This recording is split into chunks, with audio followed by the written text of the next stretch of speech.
Olá, meus amados irmãos, a paz do Senhor Jesus, grata satisfação estar com vocês mais esta semana, para juntos fazermos o comentário da lição de número 7, que tem por título O Povo de Deus deve separar-se do mal, lição de 16 de agosto de 2020, e o nosso texto áureo está em 2 Coríntios capítulo 6, versículo 17, que nos diz assim: Pelo que saí do meio deles e apartai-vos, diz o Senhor, e não toqueis nada imundo, e eu vos receberei. Verdade prática nos diz: o mundanismo na igreja corrompe os bons costumes e extingue a santidade.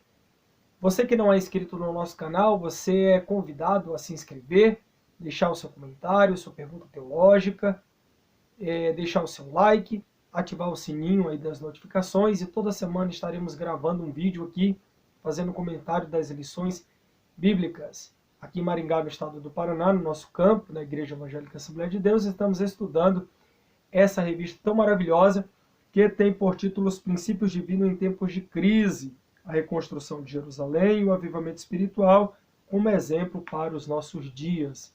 Algo que ocorreu 5 séculos antes de Cristo, ainda se faz muito notável, né?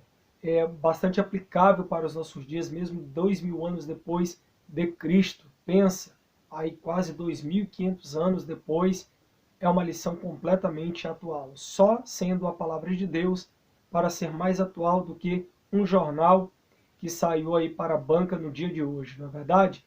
Então, temos o privilégio de estudar a palavra de Deus, vivemos em um país livre, você está no seu estado, na sua cidade, na sua igreja, você que é professor, aluno, superintendente da EBD, amante da escola dominical, Deus te abençoe de uma maneira especial. Mas, para a gente mergulhar nessa lição hoje, eu quero te convidar para uma palavra de oração. Pai, muito obrigado por esse momento, por esse espaço que temos de poder estudar um pouco mais da Tua palavra e te pedir a Tua graça, Senhor, por todos os alunos, todos os nossos seguidores, por todos aqueles que nos acompanham, e a nós, meu Deus querido, que o Senhor nos ilumine para que os frutos deste dia reverberem para a eternidade, para a glorificação do Teu nome. É o que eu te peço e te agradecer em nome de Jesus. Amém? Tudo com oração, vai de boa, né? Como diz o outro aí, vai tranquilo, né? Temos as lutas, as dificuldades, mas vamos seguindo. Objetivo geral e objetivo específico. Ei, professor, você que vai estar dando aula amanhã, no domingo pela manhã, nós temos aqui que alcançar o objetivo geral, compreender que o relacionamento harmonioso com Deus exige separação do pecado e do mundanismo. Note que nós estamos falando aqui de um ismo, né? Mundanismo. Esse sistema que está introjetado, está internalizado na vida, né, de milhares de pessoas e que precisam de uma libertação. Esse ismo aqui, ele é histórico, ele é sistêmico, ele não é de hoje, ele é algo que vem como precedente, né, de vários povos, de várias nações, e infelizmente vem entrando e adentrando em muitas instituições evangélicas, religiosas, distorcendo aquilo que de fato é a doutrina e é a palavra de Deus. Temos 3 objetivos específicos aí para nós alcançarmos. Primeiro, destacar que Deus não aceita a mistura do seu povo com o mundo. Isso aqui não tem nada a ver com preconceito. A gente vai explicar isso aqui mais à frente. Segundo, entender que Deus exige plena santidade do seu povo. Ora, para nós alcançarmos o primeiro objetivo, a gente precisa compreender também que vai fazer a complementariedade do segundo, é que Deus não faz acepção de pessoas. No entanto, ele exige santidade, porque sem santidade ninguém verá o Senhor. O escritor aos Hebreus já deixou isso registrado. E ressaltar que a santidade resulta nas bênçãos para o povo de Deus. Correto? Estamos diante de um contexto bíblico que vai tratar da vida pós-exílio, dessa repatriação, dessa recolonização de um povo que já está morando na cidade de Jerusalém. E, obviamente, compreende aí Esdras capítulo de número 2 e Esdras no capítulo de número 4. A lição de número 7 é uma lição bastante prática, porque na lição de número 4 nós tivemos também um panorama histórico e teórico daquilo que aconteceu logo na volta, no retorno, liderado, do retorno dos judeus do cativeiro babilônico, liderado por Zorobabel e pelo sacerdote Josué. E aí nós estudamos lá na lição de número 4, que eles tiveram oposição dos samaritanos, por conta de que eles identificaram que os samaritanos estavam com outras intenções e que eles não estavam levando uma vida digna, né? Ora adorava a Deus, ora adorava outros deuses, e já havia sido ali um povo misturado. Ali não era uma raça misturada, ali era uma etnia misturada. Sargão II, quando entra com um exército e derrota o povo de Israel, ele, depois de algum tempo, envia para Jerusalém povos de Cute, de Avá, de Ramate, de Servafaim, para habitar, e ali na região norte daquele país, né, na Samaria, acaba que o povo se misturando e ali fazendo aquilo que não era, né, o ideal de Deus, aquilo que não era a ordenança divina. Por isso que a gente vai trabalhar isso. Então, estamos estudando aqui, partindo do pressuposto de que os preparativos que os judeus fizeram para pôr os alicerces de uma nova forma de vida que eles iniciaram em Jerusalém depois dos anos do cativeiro babilônico, ou seja, uma retomada, né? Ali eles viveriam espalhados pelo vasto território daquele reino e agora iriam iniciar uma vida comunitária conforme os ritos da lei. Ou seja, já restabelecido o templo, já restabelecida a adoração, né, promulgada aí pelo escriba Esdras, posteriormente já levantado os muros de Jerusalém para fortificar a cidade, nós temos então uma volta, uma retomada, um retorno de uma vida em sociedade, em comunidade, uma vida religiosa também vista como dada as ordenanças divinas para que aquele povo retomar suas atividades, tanto na sua vida profissional, na sua vida familiar, quanto na sua vida de adoração a um Deus Todo-Poderoso. Então, no primeiro tópico aí, a gente já tem que somente os judeus retornariam a Judá. 652 pessoas foram excluídas logo de primeira. Mas por que foram excluídas? Por que Deus permitiu que houvesse esse tipo de exclusão, um apartheid, uma separação? Primeiro, naquele tempo já havia uma organização muito bem definida do povo judeu com relação a censo, com relação a genealogias, com relação a linhagens. Então, não era nada feito de forma amadora. Já existiam escribas naquele tempo. Então, a gente precisa prestar bastante atenção de que essas listagens, esses rolos, né, esses papiros, continham ali uma contagem de pessoas.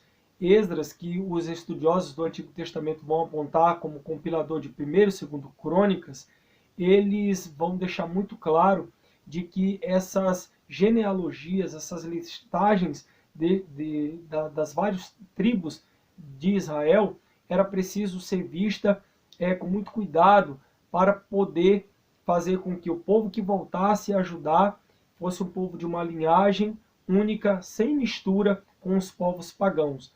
Você há de convir comigo que no retorno de uma grande parte do povo de Israel para Jerusalém, alguma outra parte desse povo ficou na Babilônia, porque homens casaram com as babilônicas, né, tiveram filhos delas, outros não queriam saber de voltar para o seu país, se acostumaram, se amoldaram, se aculturaram com a cultura babilônica e posteriormente a cultura persa. Então, eles não queriam nem saber, se acostumaram, se amoldaram com o sistema e lá ficaram, e um outro povo voltou, né? De repente a gente se depara com pessoas que já tinham perdido pai, mãe, avô, avó, primos, tios, parentes, então talvez colocaram no seu coração, não tem por que eu voltar para aquela cidade que já está a fogo, consumida pelos povos circunvizinhos. Eu que não vou voltar para lá, extrema miséria, tenho minha casa aqui, tenho a minha forma de trabalho aqui, se acostumou com o local, com o método de adorar a Deus através do paliativo que era a sinagoga. Então a gente precisa levantar essa questão também, para que a gente não passe despercebido pela lateralidade daquilo que de fato foi a história. Então, para uma pessoa ser considerada apta a fazer parte desse grupo, ela tinha que constar nessas listagens. E até alguns filhos de sacerdote cujos nomes não foram achados nos registros, né, das genealogias, foram rejeitados. Em Mateus e em Lucas nós temos a genealogia de Jesus, né, a linhagem. Jesus veio da linhagem de Davi, seu pai adotivo era José. Então a gente tem que perceber que havia uma importância, havia um serviço de cartório aqui já nesse tempo, bastante definido, né, pelos escribas, por aqueles que tinham uma habilidade maior de trabalhar com isso. Os judeus mestiços, nascidos de casamentos mistos, não fariam parte desse grupo que retornariam a Judá, para não dar problema, para não trazer uma adoração falsa, uma adoração dúbia, uma adoração, ora adorava Deus, ora adorava Moloque, Astarote, Dargons e a deuses daquela época. Então era preciso ter sim uma separação, uma divisão. Isso aqui não é como o que aconteceu aí nos idos do século de número 20, onde Hitler queria uma raça ariana e aí exterminou milhares de judeus. Isso não tem nada a ver uma coisa com a outra. Isso não é uma questão de xenofobia, isso não é uma questão de preconceito, porque fulano é negro, é branco, é índio, é pardo. Não tem nada a ver com isso. Estamos falando de algo que é espiritual e precisaria ser obedecido por Deus. Observe uma situação hipotética. Suponhamos que você é pastor de uma igreja e aí você tem um grupo de jovens de 50 jovens, 30 moças e 20 rapazes. A tua maior alegria como pastor daquela congregação é você, depois de algum tempo, começar a celebrar casamentos com jovens ali da tua própria congregação ou da congregação que compõe o campo em que você é pastor. Não é verdade? Estou falando alguma coisa aqui absurda? Não estou. Falo com experiência de causa, porque eu já pastoreei várias congregações e a maior alegria do nosso, de nós enquanto pastores, é ver os nossos jovens casando entre si. Se dentro da igreja já tem muito julgo desigual, se dentro da igreja a gente já percebe grandes conflitos dentro dos casamentos dos nossos jovens que foram ali orientados, que foram aconselhados, que cresceram naquele meio. Agora você imagine um jovem que entra no gabinete pastoral, que apresenta uma moça que não seja crente, uma moça que não professe a mesma fé, uma moça que tem outros interesses, ou vice-versa, um rapaz que chega lá, né, com aquela capa de crente, mas que o seu coração está inundado de outras prioridades. Daqui a pouco esse jovem, essa moça sai e aí fica o jovem ou a moça que é crente. Aí qual vai ser a nossa orientação enquanto pastor? Vai ser óbvia, vai chegar para aquele rapaz, vai chegar para aquela moça e vai dizer, olha, vê bem com quem você vai casar, né? Casamento é só uma vez e tal, olha, cuidado. Vai ter toda uma orientação, né, para cima daquele jovem para que ele possa tomar a decisão sábia, uma decisão correta. Eu não estou falando aqui nenhum absurdo, é assim que a gente é orientado. Quando eu era jovem, fomos orientados assim diversas vezes nesses aspectos, né, nos encontros de jovens, nos encontros em que muitas das vezes de casais participamos enquanto namorávamos, era noivo e assim por diante. Então, há toda uma recomendação, um zelo, o pastor estar ali para zelar. E de repente, quando alguma coisa sai, né, da curva, o que acontece? Acontece muitas coisas que são desagradáveis. Eu não estou dizendo aqui que não existem situações, existem centenas e até deve ter milhares de pessoas que casaram com alguém que não era crente, mas de repente essa pessoa acabou ganhando ela para Jesus e usou e vivem bem até hoje. Eu conheço muitos casais assim que até hoje são casados, né? Conheço um obreiro da casa do Senhor que ganhou a sua esposa, né, para Jesus e até hoje vivem bem. Mas não podemos viver sob o risco, né?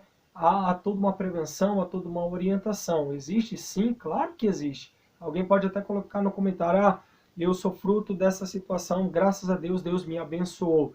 Não é verdade? Mas o fato é de que a orientação ela fica, a lição ela fica, né? Nem todos os jovens têm uma maturidade, cada cabeça uma sentença. Então a gente precisa estar bem estabilizado, saber ouvir os conselhos para a gente não poder incorrer aí em vários erros que já aconteceu e depois desilusões, destruição de família, que é uma coisa que não é recomendada por Deus e que arranha, né, de uma certa forma aí o nosso histórico, correto? Então, observe aí que Deus tem uma palavra muito concreta, muito reta, né, que precisava ser observada. A gente precisa também entender que o contexto em que nós estamos vivendo é um contexto em que muitas sutilezas do diabo e o mundanismo têm entrado dentro das nossas igrejas, das instituições religiosas, instituições evangélicas, para poder deturpar a palavra do Senhor. Se 400 anos antes, 500 anos antes de Cristo já era difícil, tinha profetas que profetizavam, tinha profetas que falavam, tinha alguém que orientava o povo, já era difícil. Agora você imagina agora com, né, a grande expansão, a grande ascendência da internet, da tecnologia, onde o mundo inteiro está na palma da mão, né? Então fica assim realmente bem complicado. Eu vi um vídeo recentemente que me chamou bastante atenção. Congressos de 15 anos atrás, quase 15, 20 anos atrás, em que o povo estava numa égide adorando a Deus, levantando a mão, e você não via ninguém fazendo outro tipo de coisa naquele vídeo ali, no máximo ali um ou outro com uma câmera que tinha ali para tirar uma foto para depois revelar, mas uma grande maioria, mais de que 95% de todo aquele povo em uma adoração a Deus naquele grande congresso, naquele grande culto. E na sequência desse vídeo que foi editado, tinha lá congressos atuais onde a maioria dos jovens estavam com os smartphones gravando os cantores e os pregadores. Né? Olha como que é a diferença de tempo em um espaço de menos de 20 anos, né? Com a ascendência da tecnologia, um povo mais tímido, outro ali levantando a mão, e um monte de gente com tanto de iPhone, smartphone, tirando foto, gravando para quê? Para postar, gravando para quê? Para depois assistir. Não estou fazendo nenhum tipo de crítica, estou falando do vídeo que eu assisti. Então isso me chamou muita atenção. Se no tempo de Esdras já era difícil, se no tempo de Neemias foi difícil, se no tempo de Zorobabel foi difícil, agora você imagina nos últimos dias que estaríamos enfrentando, e estamos enfrentando dias trabalhosos, não é verdade? Então, a gente precisa compreender também esse tempo, né? E, infelizmente, muitas pessoas acabam descambando para outros caminhos, mas o que não é o ideal. A história de Israel, ela registra também inúmeros acontecimentos de pessoas que estavam no meio do povo de Deus, mas que eram filhos de Belial, que estavam ali para promover a murmuração. Números capítulo de número 11, versículo 4, você vai ver que no meio do povo de Israel tinha um povo que murmurava. Ah, cadê Moisés? Moisés desceu do monte, trouxe as tábuas da lei, está demorando muito. Josué morreu também porque acompanhou ele, ficou até a metade do monte.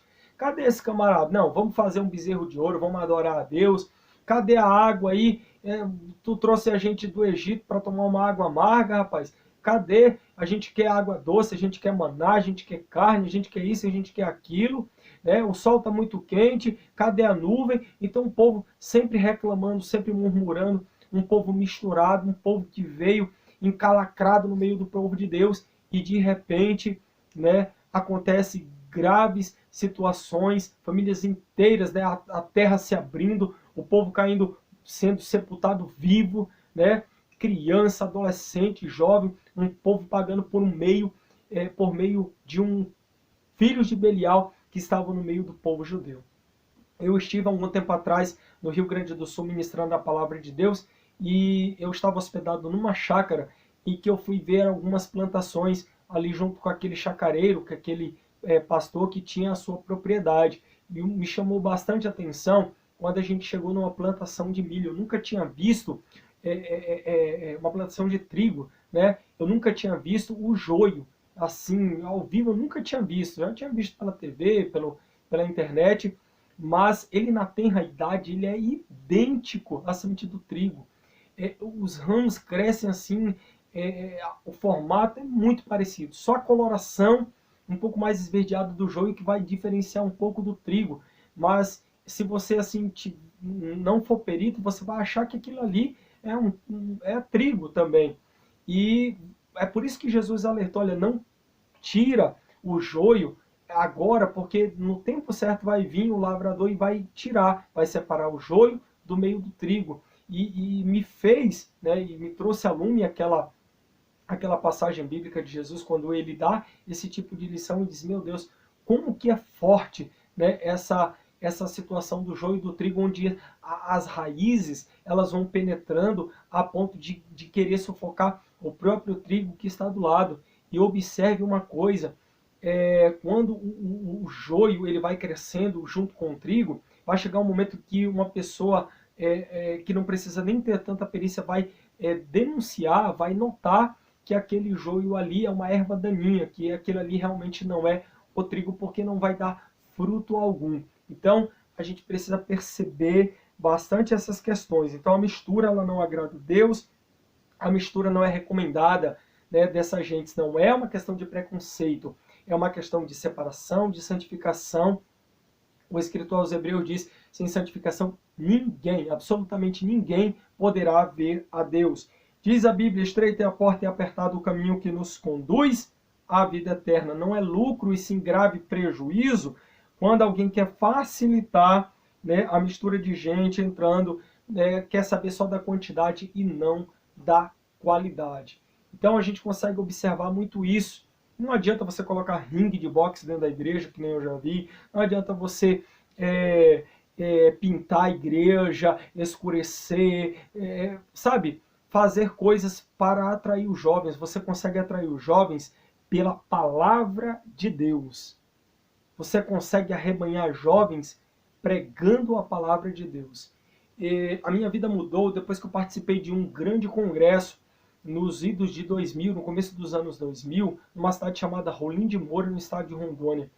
Deu jovem do estado inteiro, eu fiquei impactado, nunca tinha visto aquilo. A cidade parou para o congresso de jovens, né? Uma mensagem que me marcou muito, né? Foi uma mensagem por título O Ano do Jubileu, me marcou demais naquele congresso. Eu vi mais de 180 jovens sendo batizados com o Espírito Santo numa tarde. Aquilo ali impactou a minha vida, porque eu disse, meu Deus, eu sou um jovem, um obreiro, né? Um homem que não vim de berço evangélico. Eu aceitei Jesus na fase ali de 18 anos, 17 para 18 anos, e eu perdi minha adolescência inteira para o mundo. Vim de uma família que não é de berço evangélico, e quando me deparei dentro de um congresso daquela magnitude, centenas de jovens ali, mas centenas mesmo, caravanas inteiras de todo o estado. Rondônia é um estado relativamente pequeno se comparado a outros estados, então as cidades inteiras, ali, se eu não me engano, hoje Rondônia deve ter uns 54 a 55 municípios, então os municípios enviaram caravanas das suas assembleias e aquela cidade ali foi tomada de jovens cheios do Espírito Santo. Então aquilo me marcou. Nós ficávamos às vezes até 1 hora da tarde ouvindo ali pregadores como o pastor Luiz Antônio, que já dorme no Senhor, né, ouvindo ali muitos outros desses pastores que marcaram a nossa geração. Então é algo que impacta. Não adianta a gente querer colocar ali um jogo de luz, fazer alguma coisa, com isso a gente vai agregar os jovens. Ora,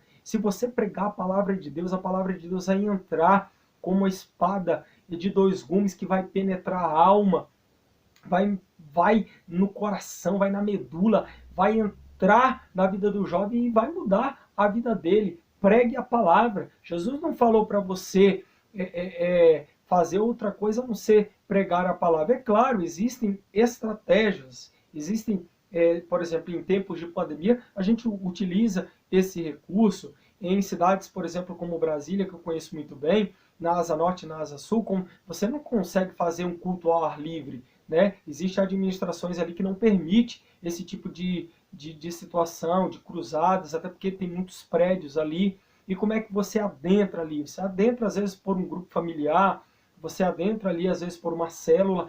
É claro que existem estratégias, né? Mas a gente não pode sair exacerbando situações, colocando o mundanismo, permitindo que o mundanismo ele entre dentro da igreja, né, travestido como se fosse ali algo bom, como se fosse algo para arrebatar os jovens, porque está dando muito certo, porque agora tem um grupo de jovens de 5.000 jovens, porque eu consegui conquistar. Então a gente precisa perceber muito dessas situações que acontecem. Você pode criticar à vontade, deixar no comentário, mas o nosso posicionamento é um posicionamento bíblico, que ele transforma sim. Eu tenho muitos amigos da minha geração que são pastores, são evangelistas, são presbíteros, são diáconos, missionários. Minha irmã é missionária no Peru, nós somos da mesma geração, são pessoas que são dirigentes de congregação até hoje, que são casados, que têm uma vida abençoada. Por quê? Porque plantaram, porque semearam, porque foram alcançados lá atrás por uma palavra que transformou a sua vida e hoje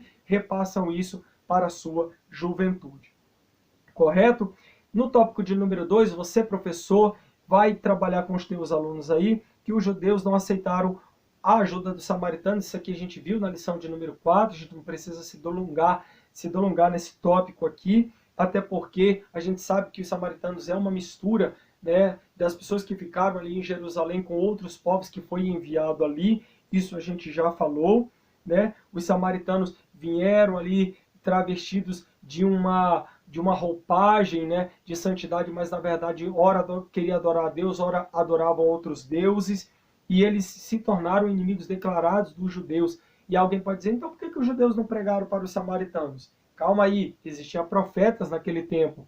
Antes do cativeiro babilônico, houve o reino se dividiu, então houve o reino do norte e o reino do sul. Para cada reino houve profetas, né, em mais de 22 reis para cada reino, tanto do norte quanto do sul. Sempre houve profetas, e depois do exílio houve profetas como Ageu, como Zacarias, como Malaquias, e homens e mulheres de Deus. Por exemplo, destacar aqui Esté, né, uma mulher de Deus que evitou aí um grande massacre do povo judeu. Então a gente precisa prestar bastante atenção de que existia pessoas certas para o momento certo, para o lugar certo, e para pregar, e muita gente não quis nem saber e nem dar ouvido, porque a mente já estava cauterizada, já estavam aculturados por uma cultura persa, por uma cultura síria, por uma cultura suméria, pela cultura babilônica, e eles não queriam mais saber.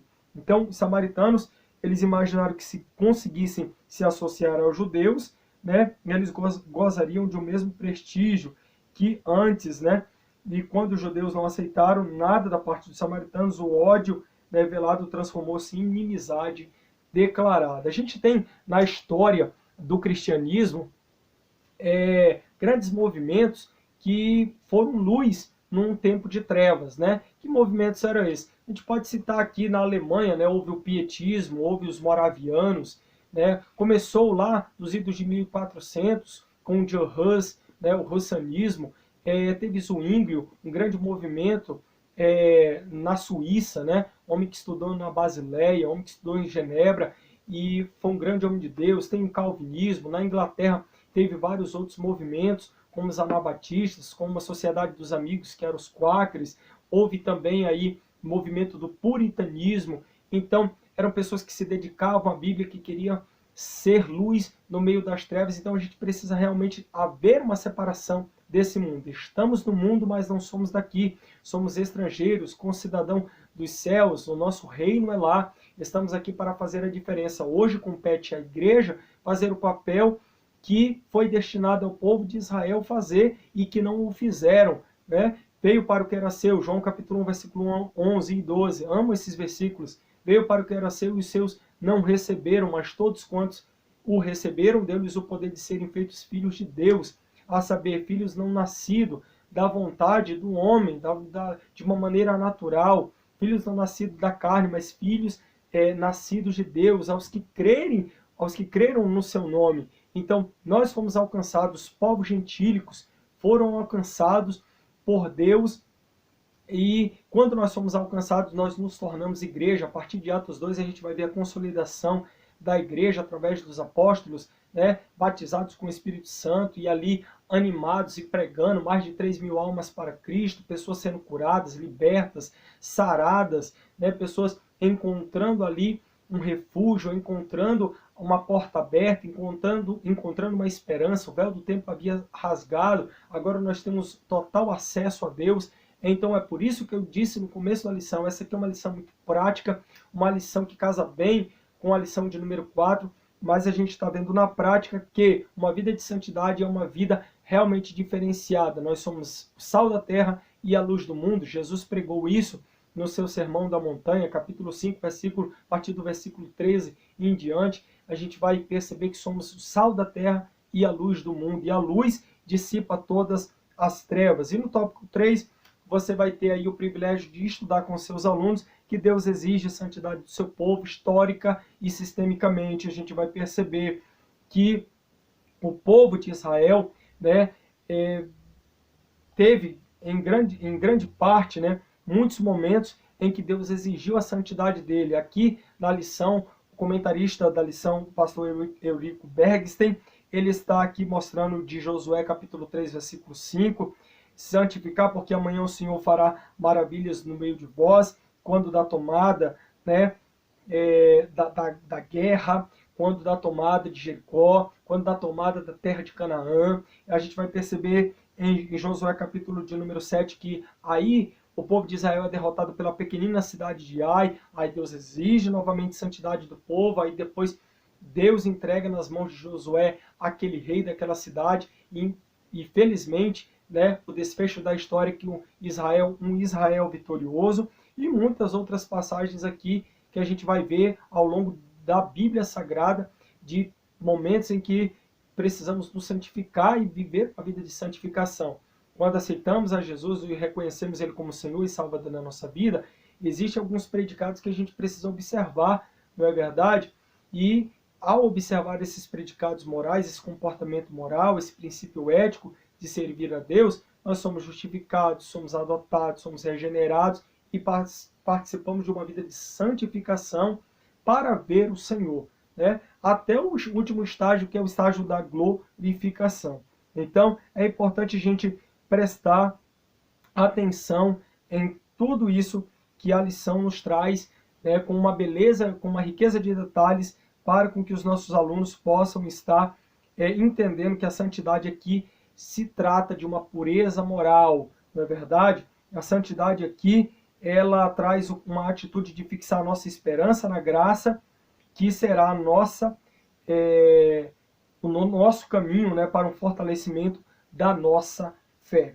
O quarto tópico aí você vai trabalhar que devemos manter uma vida totalmente separada do mal, não é verdade?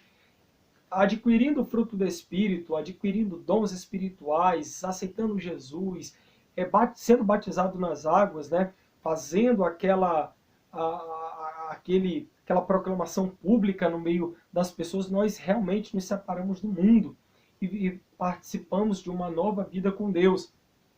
E a nossa missão é uma missão de pregar o Evangelho a toda criatura. Quem crer e for batizado será salvo, quem não crer será condenado. Será que essa lição aqui em Esdras, ela é tão atual assim?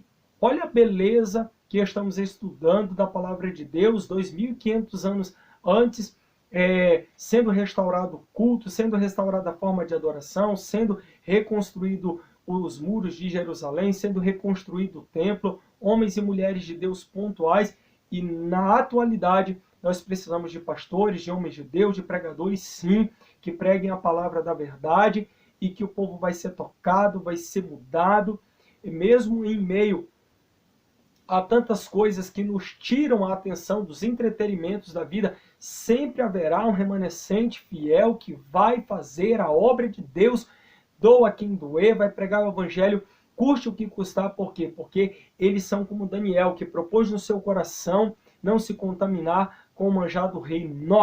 Eu quero acreditar que você que está assistindo esse vídeo, nós, a Igreja do Senhor, somos como Daniel, colocamos o nosso coração não se contaminar com o manjar do rei. Isso é importante a gente reafirmar a nossa fé em Deus, mesmo nos momentos da adversidade, do deserto, das dificuldades. Eu ouvi vários testemunhos de que Deus abriu portas no meio dessa pandemia que estamos vivendo aqui no nosso país, portas de emprego, de pessoas que ficaram desempregadas, começaram a buscar a Deus e Deus abriu a porta e depois ele foi para a igreja, contou o testemunho e está lá, não perde uma campanha, não perde uma escola dominical, não perde uma ceia, não perde um culto de domingo. Isso é avivamento. avivamento que faz as pessoas não desistirem, não se desestimularem, pregar aos seus amigos de trabalho, levar uma vida santa, uma vida correta. Onde você vai, onde você anda, as pessoas conseguem ver em você que você é uma pessoa diferente, que você tem traços diferentes, que você é uma pessoa completamente diferenciada deste mundo. Não estamos pregando aqui um racismo, xenofobia, não é nada disso. Um preconceito, nós devemos amar o pecador, mas abominar o pecado. Nós não podemos nos dobrar à estátua de Satanás. Nós devemos ser luz no meio das trevas.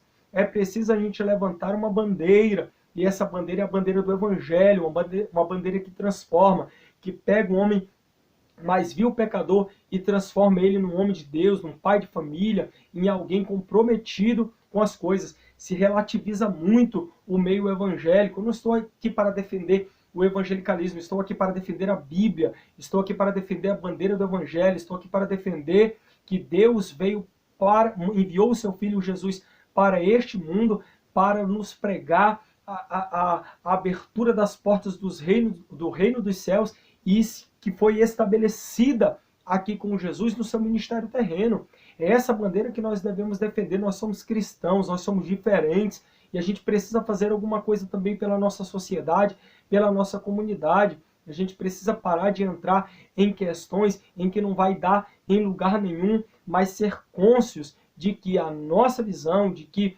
a palavra que nós recebemos no nosso coração é uma palavra viva, uma palavra rema, uma palavra que transforma os nossos corações. Então, a Bíblia mostra diversos exemplos aí de servos que também duvidaram em dado momento, né, dessa linha de separação do mal, mas que posteriormente identificaram que, opa, realmente isso daí é de Deus. O próprio Asaf, né, ele teve que entrar no santuário e entender, Senhor, né, agora eu entendo aí que realmente o fim dos ímpios é um fim completamente diferente. Malaquias também teve essa zona, né, de será que realmente é? O próprio João Batista, o precursor do Messias, na prisão, ouvia falar que Jesus que Jesus salvava, libertava, né?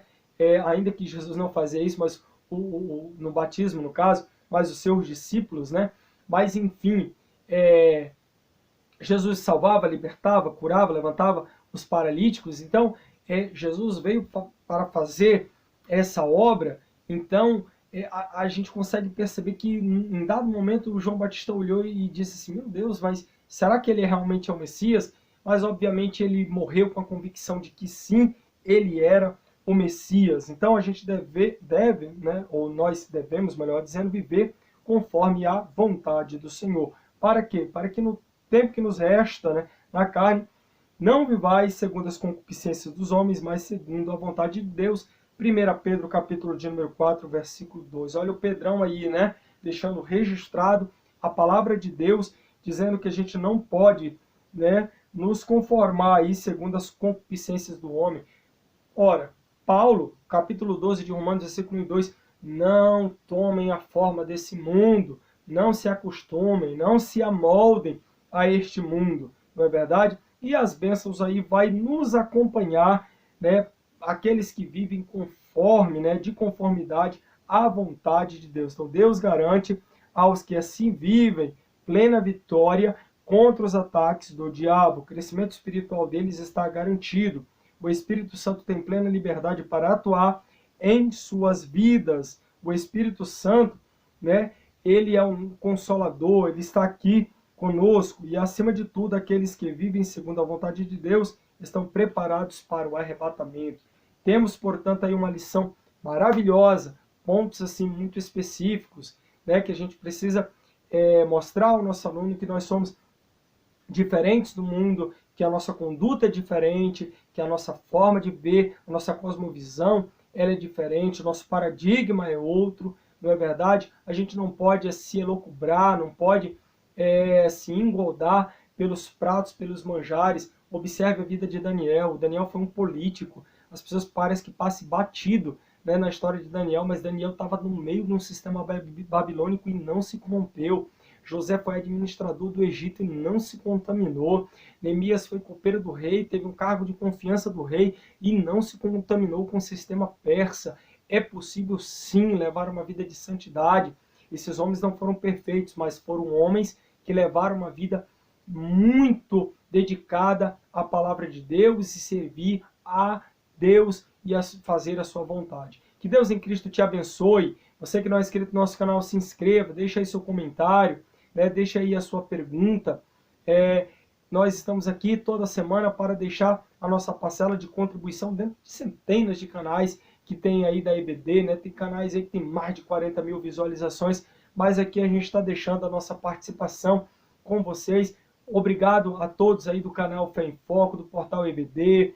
Obrigado aí por todos os nossos amigos aí do WhatsApp, todos os nossos amigos dos grupos, né, de intercessão, todos vocês que são inscritos no nosso canal. Compartilhe esse vídeo aí, que estamos deixando a nossa gota, né, de conhecimento, a nossa parcela de contribuição. Que Deus abençoe de uma maneira especial.